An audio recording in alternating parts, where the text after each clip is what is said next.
E aí, povo maravilhoso, hoje estamos aqui para a segunda parte da nossa aula de morfologia. E na aula de hoje trataremos dos processos de formação de palavras, continuação da nossa aula de morfologia, onde falamos na primeira aula sobre as estruturas que formam a palavra, falamos principalmente sobre os morfemas, e hoje falaremos principalmente dos processos de formação de palavras. Espero que gostem da aula. Um abraço, até daqui a pouco. Então, pessoal, nos processos de formação de palavras, nós vamos dividi-lo em duas partes. A primeira parte nós vamos falar sobre os processos de composição e na segunda parte sobre os processos de derivação, ok? Então, pessoal, a gente precisa entender que no processo de formação de palavras, a composição ela é um processo onde nós vamos montar uma palavra. Okay? E de que forma essa palavra vai ser montada? Simples. Eu vou unir a ela outras palavras. E aí nós formamos novas palavras com novos significados a partir de palavras base. E aí nós vamos perceber que no processo de composição nós temos aí a união de duas ou mais palavras para formar a nossa palavra nova. E aí, nesse processo de composição, nós vamos dividi-lo em duas partes, de acordo com as suas características. A primeira parte é o processo de composição por justaposição. E a segunda parte por aglutinação. Então nós temos dois tipos de composição. Vamos olhar o primeiro. Quando a gente fala em composição por justaposição, nós estamos falando que não existe perda de nenhum elemento da palavra. Como assim, professor? Vamos lá. Para-brisa, nós temos uma palavra composta formada por para mais brisa. Não confundam, não coloquem o R, não coloquem o verbo no infinitivo. A palavra para-brisa é formada por parar mais brisa. Não, parar não. Vamos falar sempre no para mais brisa, ok? Vocês vão saber o porquê depois. Então a minha palavra, que é composta por justaposição, ela foi composta pelas palavras para mais brisa. Se a gente for observar a nova palavra formada, houve perda de algum elemento? Não, não houve perda de nenhum elemento. Então esse processo de composição, ele foi feito por justaposição, ok? Já em aglutinação, nós temos aí, por exemplo, a palavra aguardente. A palavra aguardente. A palavra aguardente é formada pela palavra água mais a palavra ardente. Quando unimos essas duas palavras, existe perda na nova palavra formada? Vamos observar. Aguardente, olha aqui. Eu não repito essas duas letras A, ok? A letra A, então, sofreu uma perda aqui. A palavra água sofreu a perda da letra A. Então nós temos aqui uma composição por aglutinação porque houve perda de algum elemento de alguma das duas palavras que eu estou formando. Nesse caso, nós retiramos uma letra A da palavra aguardente e juntamos as duas em uma só. Então temos aí um processo de composição por aglutinação. Olha agora esse exemplo curioso, a palavra girassol. E agora, é uma composição por justaposição ou por aglutinação? Vamos pensar. O critério para se definir se será por composição se será por aglutinação ou por justaposição é se há ou não há perda. Nesse caso, a palavra girassol ela é formada pelas palavras gira mais sol. Quando observamos a nova palavra formada, a gente percebe que houve ou não houve perda? Não houve perda, houve um acréscimo. Mas o nosso critério é há ou não há perda. Se não houve perda, é por justaposição. Então, girassol teve um acréscimo de um S, para não ficar girasol, ok? Porque um S só entre duas vogais tem o som de Z. Então, por uma questão fonética, fonológica, nós acrescentamos mais um S para que o sol não perdesse o seu som real de S, ok? Então, se houve apenas um acréscimo, essa composição ela é por justaposição. Não houve perda, ok? Se não há perda, composição por justa posição. Se há perda, composição por aglutinação. Revejam esse vídeo quantas vezes forem necessárias, porque são nomes que soltos, eles parecem ser fáceis, mas na hora de uma prova, quando todos esses nomes estiverem juntos, pode causar algum problema de entendimento. Então é interessante que vocês assistam mais de uma vez essa aula, ok? Então agora, pessoal, nós vamos falar sobre outro processo de formação de palavras. Dessa vez vamos falar da derivação, dos processos de derivação. E a primeira coisa que vocês precisam ter em mente é que, na composição, a nossa palavra é formada por duas ou mais palavras de origem. No caso da derivação, é formado por apenas uma palavra. Ou seja, a nossa derivação, ela vem de uma palavra, ok? Então nós temos primeiramente a derivação prefixal. Vamos observar a palavra ilegal. Ilegal vem de qual palavra? Legal. Então a palavra legal seria o nosso radical e esse i seria o quê? O nosso prefixo. Ok? Então observemos agora a palavra desleal. A palavra desleal vem da palavra leal. Leal seria o nosso radical e o des seria o nosso prefixo. Então, a derivação, a palavra ilegal, ela é formada por um processo de derivação prefixal, porque acrescentamos a ela um prefixo, tal como a palavra desleal, que é formada por um processo de derivação prefixal, porque acrescentamos ao nosso radical leal o prefixo des. Ok? Agora, preste atenção na palavra legalidade. Legalidade também vem da palavra legal.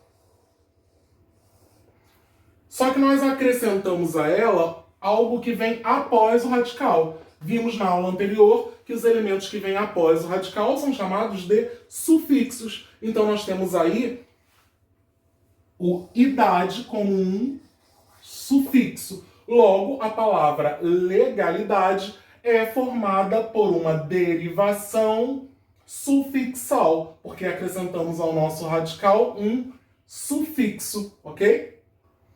Vamos observar agora uma outra situação. Nós temos a palavra ilegalidade. Ilegalidade vem da palavra legal, ok? Então o nosso radical é o mesmo, é o legal. Percebam que antes do nosso radical, nós acrescentamos um elemento, o elemento i. Então nós acrescentamos um prefixo. Todo elemento que vem antes do radical, nós chamamos de prefixo. Mas após o radical legal, nós também acrescentamos o elemento idade. E aí nós temos dessa vez um sufixo. Quando numa mesma palavra nós acrescentamos tanto prefixos como sufixos, nós temos aí um processo de derivação prefixal e sufixal. Não é apenas derivação prefixal e não é apenas derivação sufixal. Nós temos aí a junção do prefixo e do sufixo ao nosso radical. Então a nossa derivação nesse caso é prefixal e sufixal. Ok? Agora prestem muita atenção à dica que eu darei. É o seguinte, temos aqui a palavra envelhecer. Envelhecer vem da palavra velho. Então nós temos aqui o nosso radical. Radical. Acrescentamos à palavra velho um prefixo, porque vem antes do radical. Acrescentamos também a essa palavra um sufixo, porque esse elemento vem após o meu radical. Ora, então temos aí uma derivação prefixal e sufixal? Não. Toda vez que vocês observarem uma palavra como a ilegalidade, deixa eu colocá-la aqui embaixo. A palavra ilegalidade. Nós vamos analisar as duas palavras. Então, olha só, temos aqui a palavra envelhecer, que temos um prefixo e um sufixo. Ora, por que ela não é uma derivação por prefixação e sufixação? Simples, porque toda vez que eu encontrar uma palavra que tenha prefixo e sufixo ao mesmo tempo, eu preciso retirar um de seus elementos, ou o prefixo ou o sufixo, e perceber se a minha palavra existe, se é uma palavra que faz sentido. Então vamos fazer isso com a palavra envelhecer. Envelhecer, se eu tirar o em, existe envelhecer? Não, não existe a palavra envelhecer. Se eu retirar o meu sufixo, vai ficar em velho.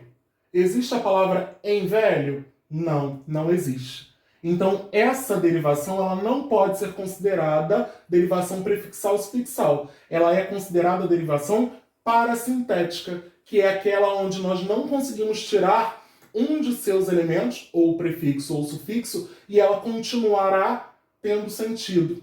Ela não vai ter mais sentido. Então, tirou-se um dos elementos, a palavra não existe. Então, não pode ser derivação por prefixação ou sufixação.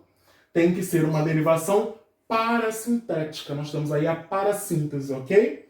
Agora, olha a ilegalidade. Temos aqui, vou passar para o lado de cá, temos aqui o radical legal, ok? Ilegalidade vem da palavra legal.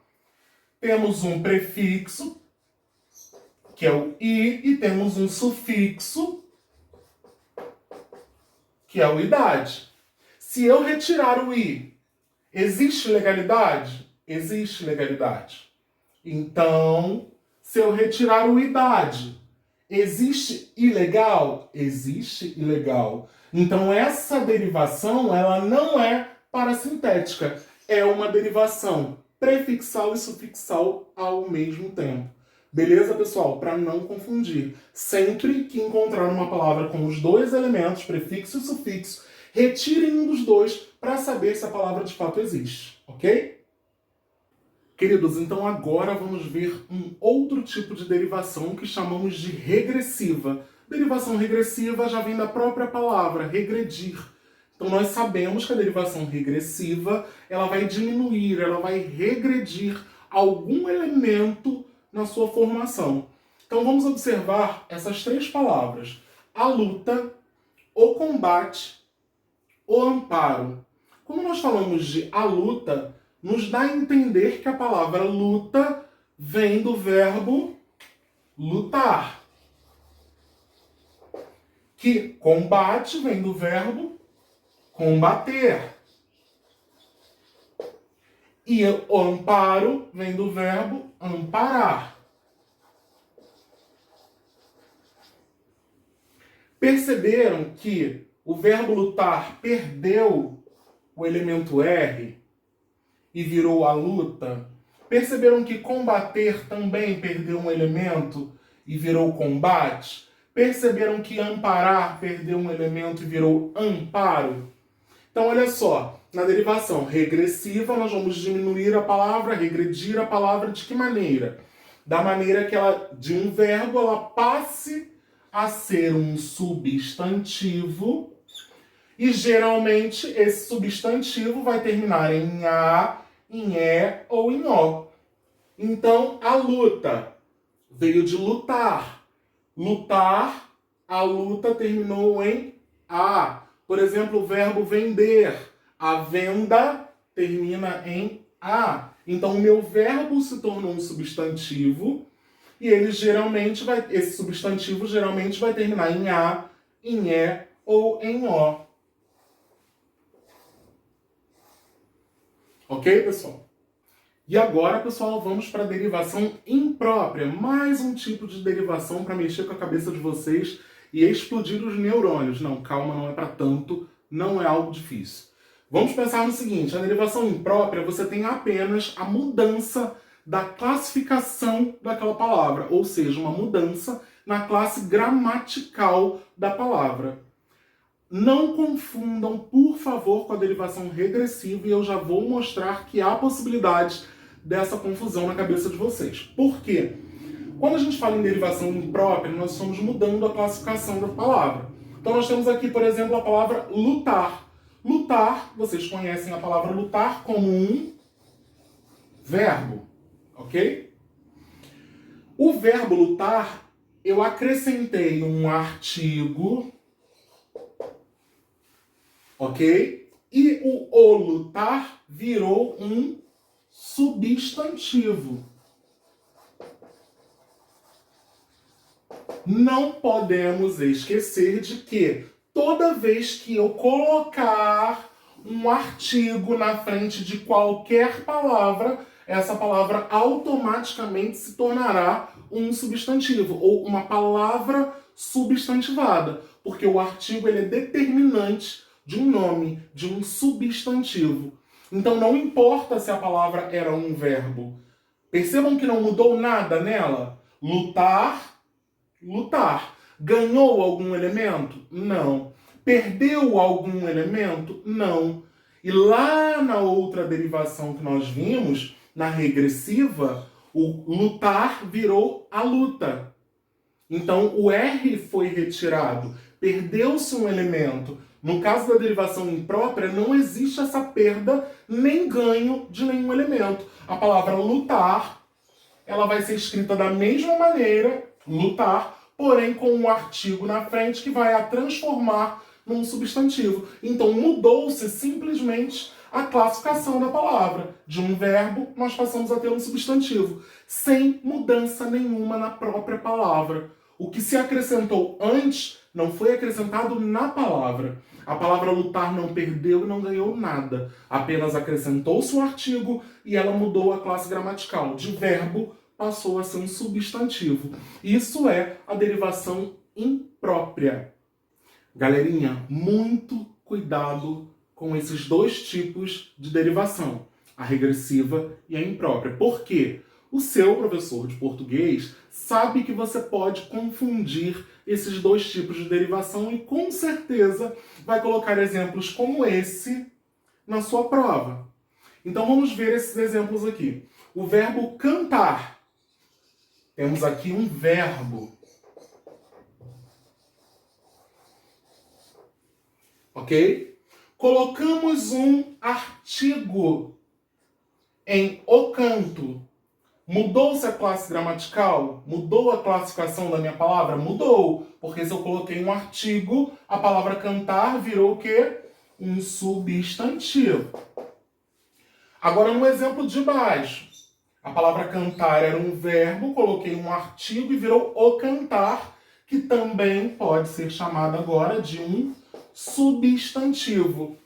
E agora, como eu vou perceber se é uma derivação imprópria ou se é uma derivação regressiva? Simples, o regressivo ele reduz a palavra, perdendo um elemento, tirando um elemento da palavra. Então, o cantar é um verbo, mudou a classificação? Mudou. Só que o canto, eu perco o AR, eu perdi um elemento.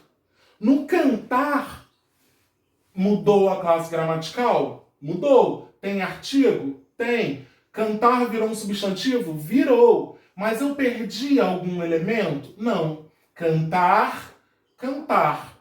Mesmo colocando o artigo na frente, ele não perdeu nenhum elemento. Então, aqui nós temos um caso de derivação imprópria. E aqui nós temos um caso de derivação regressiva. Por que regressiva? Porque perdeu elemento. E aqui não perdeu elemento nenhum. Ok? Fica essa dica, ok? Para a prova de vocês. Porque o professor de vocês não é uma pessoa tão boa assim. E agora, pessoal, vamos fazer um exercício para praticar e percebermos se realmente vocês entenderam o conteúdo, ok? Então vamos ao nosso exercício de hoje. O exercício pede para que vocês indiquem o processo de formação das palavras sublinhadas. Então, a frase número 1 está dizendo: ele sentiu-se assoberbado. Assoberbado, pessoal, percebemos que o radical da palavra seria o quê? Soberba. Se a gente retirar o prefixo as Existe a palavra soberbado? Não, não existe. Se a gente retirar o sufixo do, existe a palavra assoberba? Não. Então, nesse caso, nós temos o quê? Pausem o vídeo para fazer o exercício, ok? Eles foram considerados inaptos. Inaptos, percebam se vocês podem retirar o prefixo in da palavra inaptos para ver se existe a palavra aptos. Na número 3, são todos um bando de sanguessugas. Sanguessugas, nós percebemos que existe aí uma união de duas palavras. E aí vocês precisam classificar se é composição ou derivação e qual o seu tipo. Na número 4, eu preciso de um feedback sobre a proposta. Feedback nós não vimos na nossa aula, ok? Então, feedback é uma palavra formada pelo estrangeirismo, ok? Sempre que vocês perceberem uma nova palavra sendo formada a partir de um idioma que não é o nosso, será chamada de estrangeirismo. Também é um processo de formação de palavras. E agora, número 5. Pensar é essencial para a vida. Pensar é um verbo, mas nesse caso, qual a função que ele está ocupando na frase?